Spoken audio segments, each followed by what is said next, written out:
Welcome everybody to Forza Horizon 4, and today we're taking a look at the 2016 BMW M2 Coupé.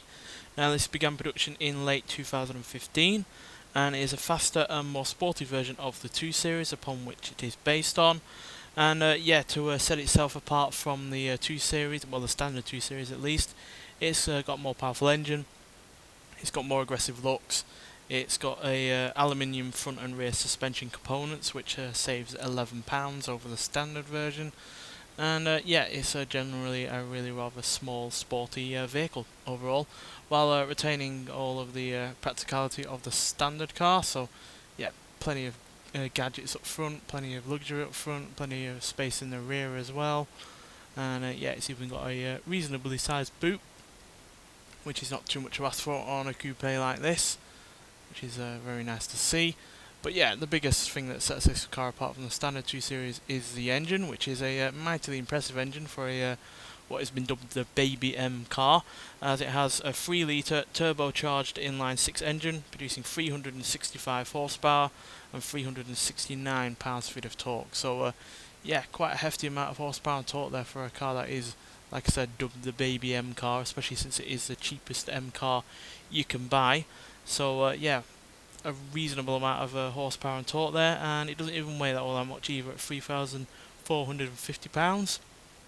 So it can make the most of that power with very little in the way of weight. So it's a cracking little car. It's not my favourite modern BMW by any means, as I think it's a little bit overshadowed by the M4 Coupe, which we'll be taking a look at in another video. But in its own right, it is a cracking little sports car, so let's get out onto the open road and see just what it can do.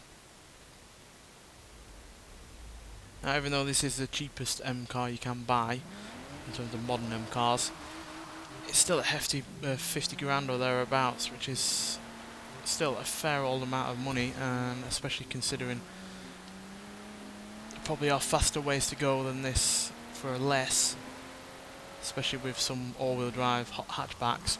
But in terms of rear-wheel drive coupes, there's probably not many out there that are faster than this for less. So it is a really rather good car. At the end of the day, you're paying for the badge just as much as you're paying for the performance and the looks and the quality.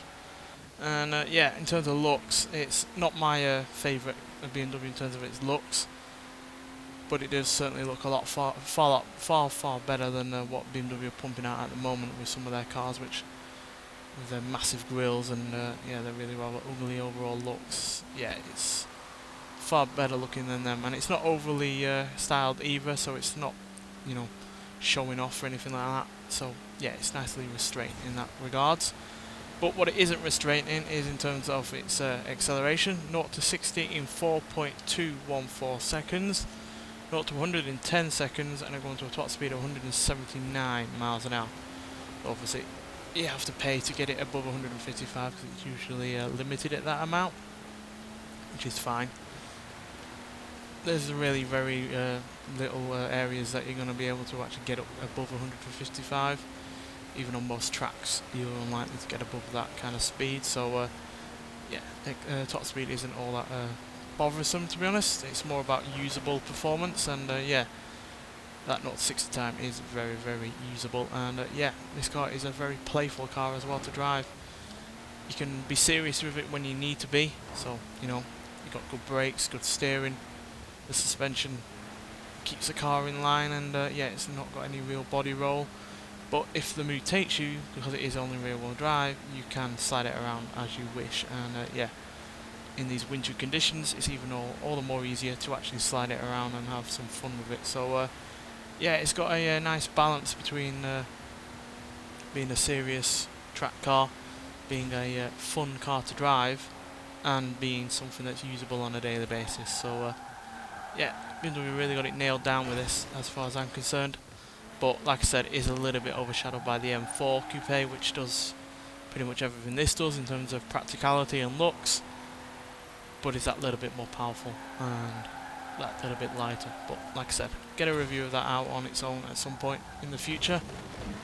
But yeah, this is still a great car in its own right, and I think it's a little bit underrated in terms of other BMWs on this game, especially the more modern ones.